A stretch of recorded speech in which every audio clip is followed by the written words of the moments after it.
I wanted to talk about the designs. It's important to understand. Now, I'm planning on doing this over the weekend, but the current design I'm using is this particular one. I'll go on the X-ray view. It's a lot easier to see it. Right. Oops. Right, on the X-ray view, I'm upside down really. This is the magnet side, this face on the top, and the laminations are focal to the core laminations that are inside the bobbin, which are these at the bottom here. Right, it's probably easier if we go to this other one over here actually. So these are the core laminations, and they're staggered so that there's like 3 in the first set close to the wire. And on the opposite side there's 3 laminations close to the wire on this side. Then there's a gap, then there's a lamination, and there's a gap, and there's a lamination, and so on. So this is the current design with the laminations closest to the coils at the base, close together, so the concentric, so it's like a fan. It's like a fan blade. They're spread out on the outside. Now, one thing I was expecting, because that's why I put the cooling fan on the new design, one of the things I was expecting was them to get hot and to use more current, which is actually what happens. I did run a little test actually late last night, but I was too tired to live stream it. I was just really tired, but I'm going to try and show you that in a minute. Because what's happening is, because of the design, this particular fan shape, when the laminations are electromagnetically energized, the magnet that's above there, it's a rotary drum all the way around. So what happens is the laminations on one side are actually pushing against the magnet, and they're also pulling at this side here. Because it's spread out, we have a certain amount of cancellation, and because of that the current consumption is actually quite high. So it's actually a lot higher than what I was hoping for, but I did kind of predict that. Well, I did have a sense that that might be a case, because you see, if you've got a particular pole directly above these units, and they're both pushing on each side of the magnet's top dead center, what happens is you have a stalled situation, because it's pushing a lot of energy in a vertical, or it depends on the orientation of the laminations. But let's turn the X-ray off a minute so I can show you better with my ruler. So if I get my measuring tool and draw a line straight up, you might not be able to see that, but there's a line going straight up. Actually, if most of the forces are directly up and down, right? So you use a lot of current because you're not going anywhere. You get most of the thrust, most of the drive force happens between where you have a magnet drum where the south field is on the right side, for example, and the other field is on the left side, in which case you get both the push and the pull at the same time. That is the most efficient torque mode when you get the most thrust, but it's a very small window. It's a pretty narrow window, so you've got to basically time it so that it happens slightly before the south magnet pole is just past top dead center on the magnets, the coil assembly, and once that happens, if it's triggered early, then it will push that magnet drum round anti-clockwise, and this one will attract on the next pole as it's approaching. So anyway, now looking at this particular arrangement, you can see that it's possibly not very efficient. So what I've been working on is alternate variations of coupling. So I've got this one, which is what we're using right now, and I've also designed this one, which is upside down actually. Just a minute, let's go the other way up. This one is concentric, as it pointing inwards, and the advantage with that is that we force all of the magnetic flux to a focal point. That's why I've called this one focal point. Oops, damn it! I hate when it does that. So I'll call this focal point because it's. And I've also got some slots for magnets, which is what I had on the previous design. Oh, I've just found a little glitch in there. Hang on a minute, let's get rid of that. Need to get rid of that, it's an error.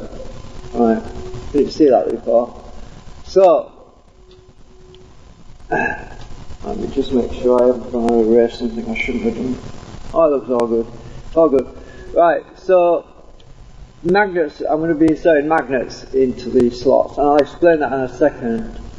So, because these are pointing towards a focal point, in the old days, well, I used to work on hi-fi equipment, used to do repairs, and before I got interested in doing repairs and doing electronics, I used to own a reel-to-reel tape recorder.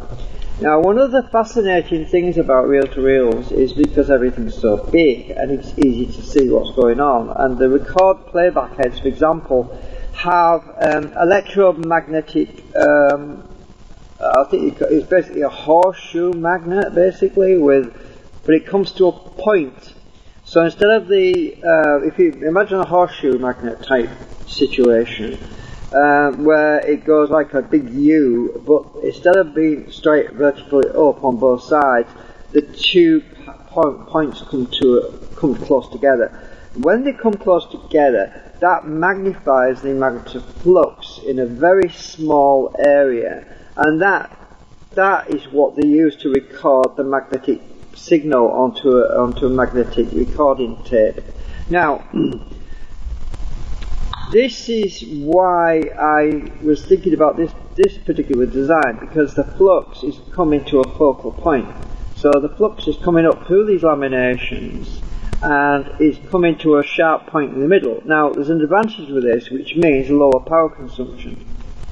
Lower power consumption is obviously a huge benefit, and it's what I'm aiming for, but I also want to gain maximum thrust as well. So I've been thinking about this. I'm actually printing these right now, so I'm actually going to be swapping out these. I'm hoping to get them printed and made up by the weekend, because I want to do a demonstration with both sets of laminations. What I really want to do is a recording or live stream with the existing laminations, which are the ones over there, which are actually upside down, with them splayed out like that, so they actually point outwards. I want to do a demonstration with those, plus the new ones which I'm printing at the moment, so we can see a direct correlation between the two different designs, just to see how the flux behaves. Well, at least in performance-wise, to see how much RPM and how much little current it requires, because that's very significant, and in all aspects of drive systems, magnetic drive systems. I mean, it's all about coupling and focusing the flux in certain ways, and you can do such a lot. I mean, this small area that we're looking at, really, it's surprising, but this is literally, these little discs are literally 4.3 millimeters thick. But there's obviously laminations that stick out the bottom, so the total distance that we're talking all the way down from top to bottom is 6.7 millimeters. So we only have 6.7 millimeters of space to angle and arrange these laminations, and you don't have to spend a fortune. I mean, the longer a lamination or a piece of steel is, the worse it is, because you lose. There's losses involved when you have long pieces of steel, and there's also distortions in the magnetic field when you're dealing with long pieces of iron. So keeping this as short and simple as possible means that we can make the best out of the least amount of material, which is an advantage, because we don't need to be spending hours and hours and hours and loads of money with really chunky pieces of steel and iron, which is what a lot of people seem to be doing, really. But and it just gets you overcomplicated. You can actually create a problem by building something too big. So by keeping things smaller, it gives you a lot more flexibility, and it's a lot more predictable. Because you start to run into a lot of unpredictable situations when you start running long pieces of steel, because you have a lot of leakage. Flux tends to leak away quite rapidly. Once it leaves a magnetic field, it starts to pull back on itself, and you see yourself in the iron filings and patterns on pieces of paper, how the flux just won't go in a straight line. It will wrap around itself. So what I'm trying to do here is keep it as short as possible, so that I can focus the field directly opposite the magnetic rotor drums. So anyway, enough of that. I'm going to attempt to switch over to my camera. Before I do that, I've already incorporated the new design into this. Now, I was showing yesterday in a live stream about the airflow. Now, I've got the trigger coil on this end. It gets a bit confusing if I go to X-ray view, but let's just switch to X-ray view. Now, there's X-ray view, and you can see everything inside there, including the rotary system. I've shown in previous videos, but some people just like to see it all again. And this layout isn't. I moved the coils around a bit on my actual design, so this isn't exactly bang on to what is the situation at the moment. So let's go down. There's the laminations in the X-ray view in one of the coils. I'm going to zoom in. You can see it's a lot easier to show you with this than it is to actually go in to show you with the camera, because you can see how it all goes together. You can see the lamination. Well, it's just hard to see them actually, but you can see how they're splayed out. These are the ends there. There's the laminations in the magnet coils at the bottom, and they're all vertically mounted down there because we want to keep the field as vertically orientated as possible. So they're all vertical down here. It's hard to see it, I know. Let me just go get a bit closer. Let me go inside a bit. So you can see how all of the laminations that are inside the coils are all vertical, like loads of pipes coming up, but this is obviously magnified. And then we get up to the, I need to go back maybe now, forwards. So, now if I can get inside here, we should be able to get into the actual, let me turn the X-ray off a minute. Oh, I'm inside a wall right now. There we go. Right, turn off the X-ray. Right, I'm actually inside the wrong area now. Right, we're inside the individual laminations as they pan out. These are the laminations underneath. This is the area where the air's blowing through.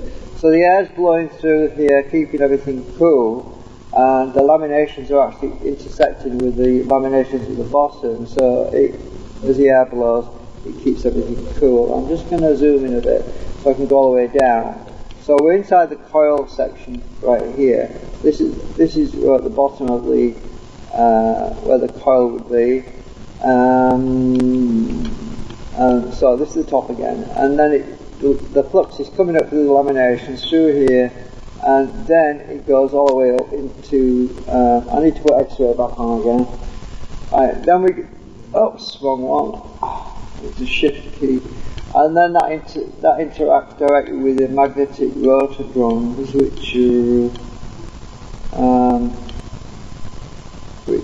where are they? I've lost them now. He's back out of it. Nothing seems to be moving very quickly in here.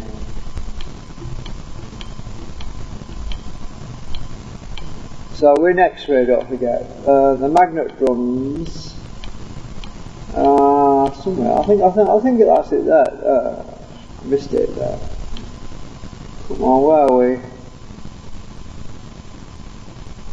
It's hard to see in here, it's confusing. I think that's it there. No. Yeah, it's just very difficult when you're inside. It's like the man with X-ray eyes. It's very, yeah, very confusing. I'm just going to back out of here because it's hard to see what we're looking at.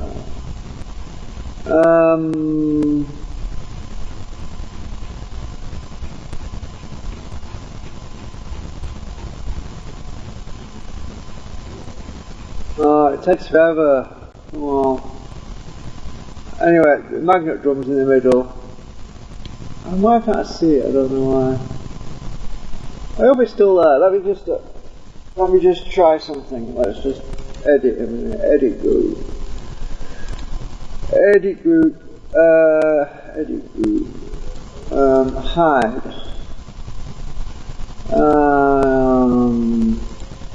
I want to close that. Close group. Close group. Close group. Edit group. Hide that one. Right.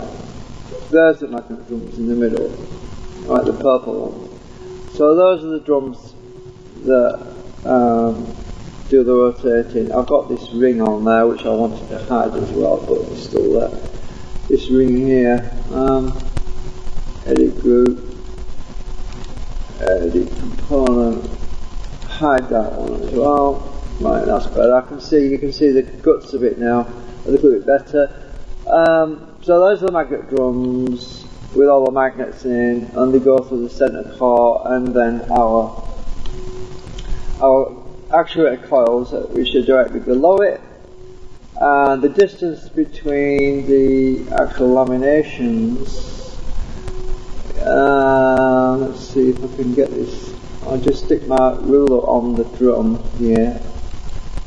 I need to come straight down. I think I'm on the blue axis. No, I'm not. I want to be on the blue axis. The distance between them is actually 19.2 millimeters. So it's actually, I'm measuring directly between the edge of the magnetic drum and the lamination surface, which is 19.2 millimeters. So that's quite a long distance really, but there's a lot of flux coming out of those drums. Right, so I'm just going to undo all that because I don't want to be starting going back. I just need to put it all back the way it was, otherwise. Right. Anyway, so before I leave, exit the program. So you get an idea, but I'm going to try and swap over to my camera. Just give me a minute. I don't know if this will work, I'm hoping it will. I need to, oh,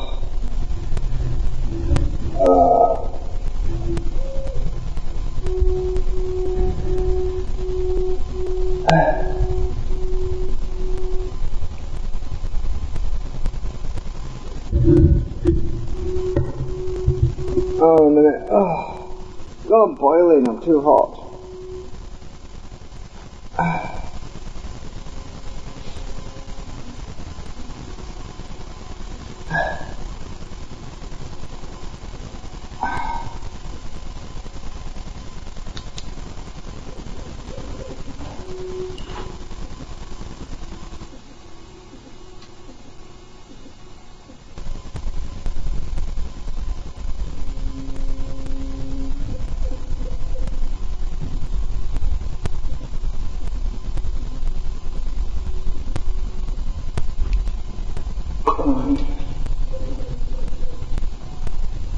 Right.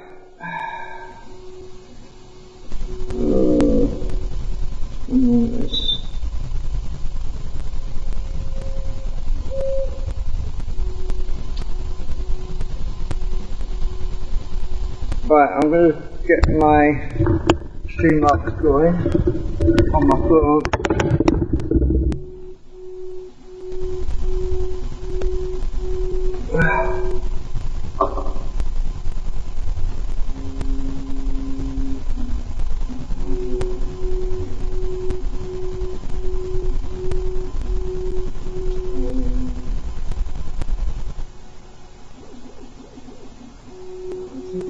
Let's see.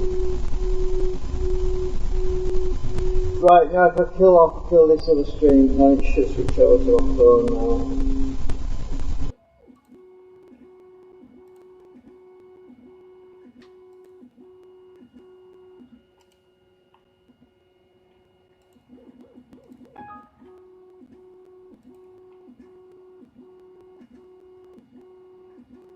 Right, we'll see if that's working.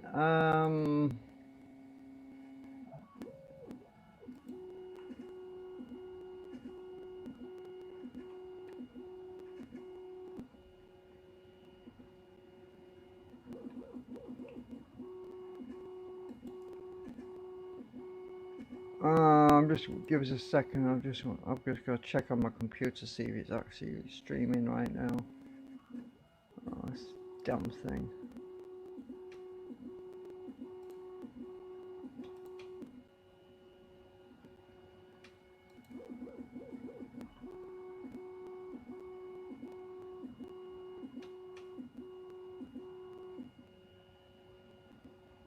I'm waiting for the computer right now. It's just lagging on me. Alright, so I'm live right now. I just wanted to go and monitor this, make sure it's working. I don't want to be talking to myself if it's not working. Oh, it looks like it's working.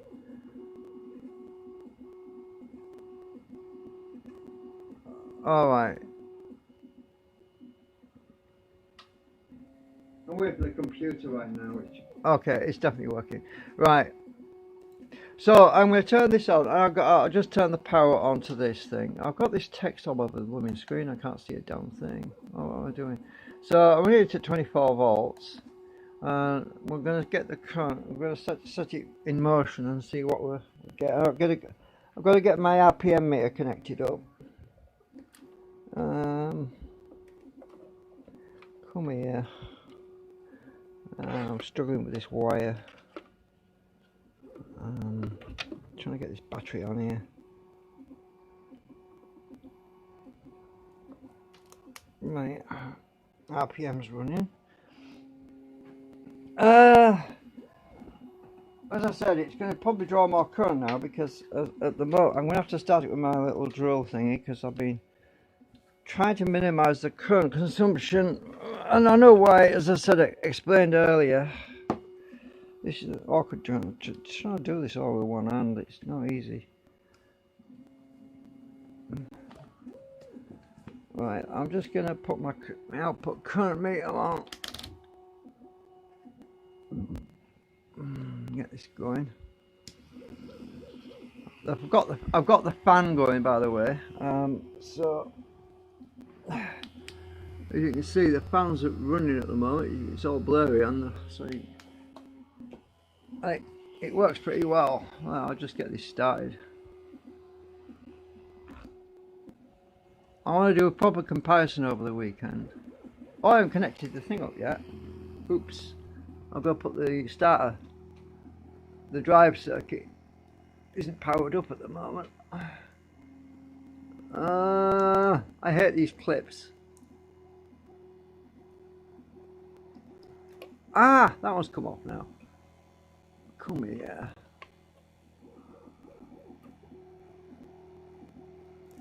Right, they're on.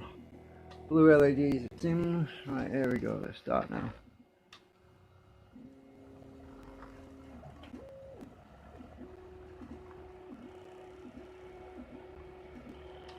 Right, it's firing now. So as you can see, the current is way up, but it's running.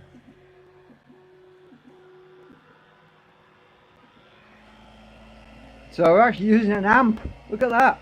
I mean, that's ridiculous. I mean, remember before the previous drive coils I was using, it never went that high. It was actually running it at about 400 milliamps, right?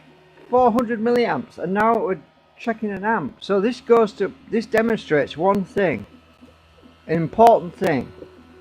Just how much of a difference it can make to change a coil drive system. We're actually pushing out 82 milliamps, 84 milliamps. climbing.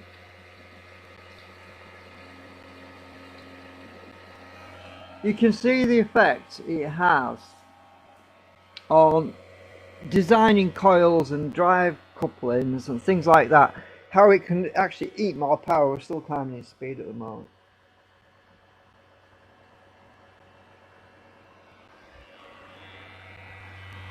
So the new laminations that I'm going to do are here. They've just finished printing.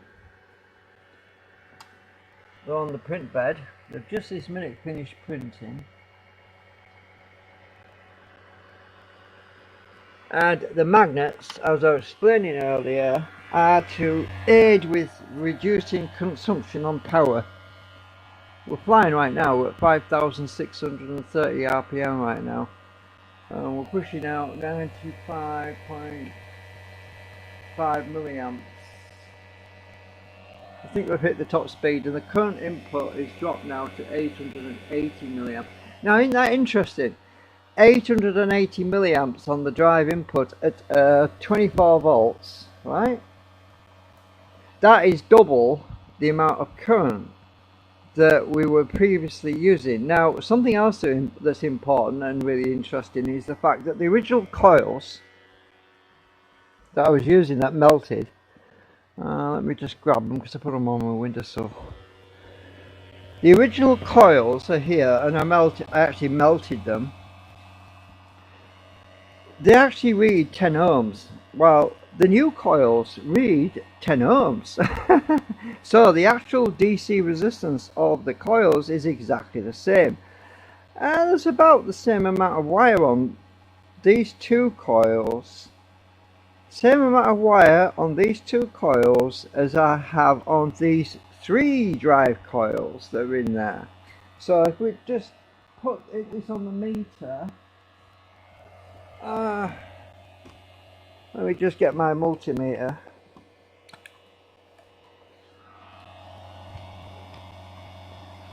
Just put this on DC ohms.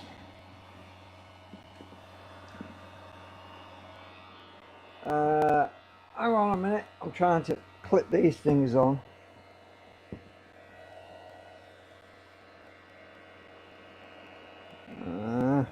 I can't do this with one hand, it's difficult. Hang on. Right, so I've got these clipped on. Right, we'll clip it onto the coil windings and you'll see what I mean. Oops.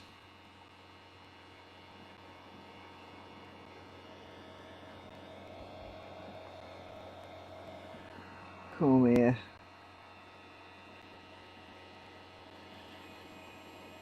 Right. The DC resistance of these two coils is 10.2 ohms, and that's about right because each one of these coils is about 5.1 ohms. It's about 5 ohms, each one of these coils. So in the new coils, each coil is about 3.3 ohms, and one of the coils is actually 3.5 ohms. So if you add that together, you come out with the same DC resistance as what my original coils were. Now I'll just turn that off because it's driving me mad. So what's interesting is I'm using the same amount of wire as I was before, but I'm using twice as much current. So this goes to show that having the laminations splayed out, this is another one of the, it's one of the smaller lamination arrays that I made. I can't get it to focus very well, but this is also splayed out at the top. So what I'm going to be doing with the new laminations is flip it so that it's the other way around, so that the focal point is on the top towards the magnet drums, and we should see a current drop. We should see the current consumption drop. We should see a bit more, it should work better actually. So that is going to be the next. I've got to get some laminations installed in there, and I've got to get my angle grinder out and grind them down a bit because they're a little bit too long, you see. I've got to take them about 1.2 millimeters off each lamination. So each one of the laminations are kind of like that on this piece that I'll just put on the pit. So they're each shaped like that, and I've got to trim off the legs so that, because they're angled, say like that and like that and like that, at different pitch angles, they all end up being different lengths. So some of them stick out more than others. So I've got to grind them all flat, you see, to make them flush with the coupling. So once I've installed them into the unit, into the plastic holders, let me just see if I can get one off the print bed. It's just literally finished printing, so I'll see if I can get one off. Let's get this off first.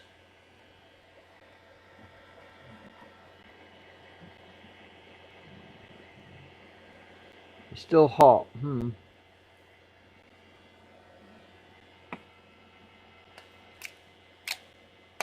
Oop, there we go. I've got one off, so.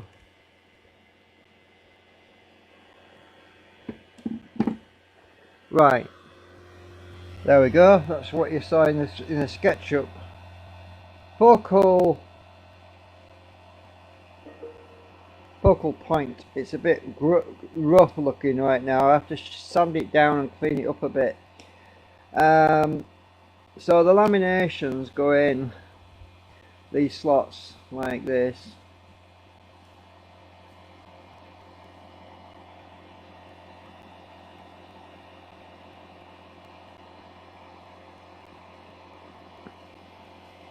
And then I've got to glue them in, and plastic, no, that one fell out. I've got to glue them in, and then we insert these in replace of the ones that are already in there, and then we can try a different arrangement of coupling. And I'm really excited about it. And these slots for the magnets, I'm going to be inserting some magnets in these to actuate, to even out the current draw. So these go in like this, these magnets. Let's see if it'll fit actually, because I haven't even sanded it yet. Oh yeah, look, they fit. Oh, it fell all the way through. That's good. I can super glue them in place. So yeah, it won't stay in until I glue them in place. So the magnets go in like that. It stayed in that way.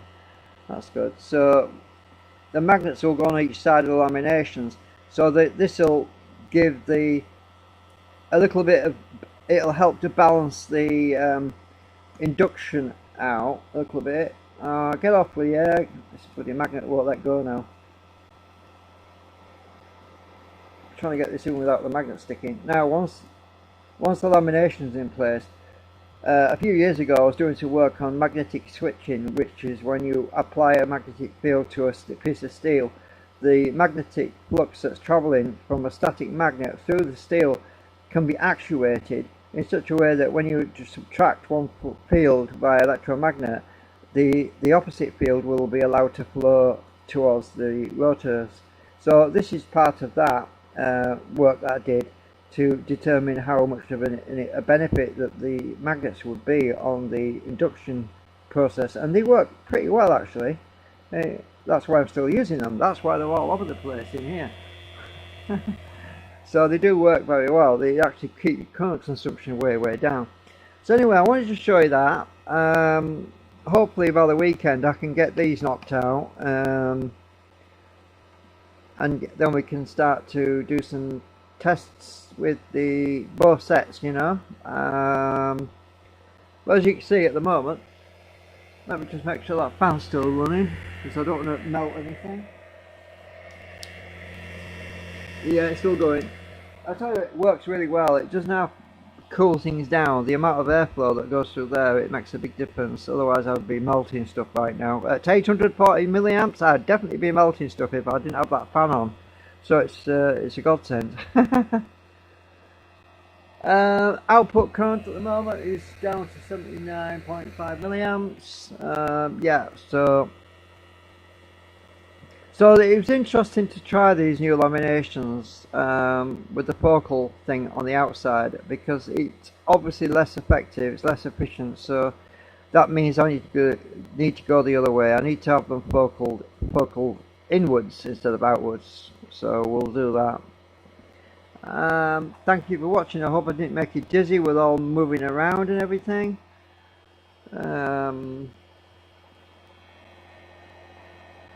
I don't know, there's nothing else to say right now, so yeah, RPM is up at 5,233, so RPM's not so bad, but the current input is ridiculous, and I'll get that down again because I know why. It's because of my arrangement to be different. Remember the original coils that I was using to drive this. The original coils that I was using to drive this were vertical. Vertical ferrite toroids, so they were directly vertical. So there's always that option is to go to vertical toroids as well. So there's that possibility, but I don't want to be doing that if I can help it. I'd prefer to avoid using toroids if I can because I've got no control over the I have no control over the flux angle or anything with those. The steel laminations give me a lot more flux, a lot more versatility, I think is the right word. Anyway, that's it. Have a nice time or whatever.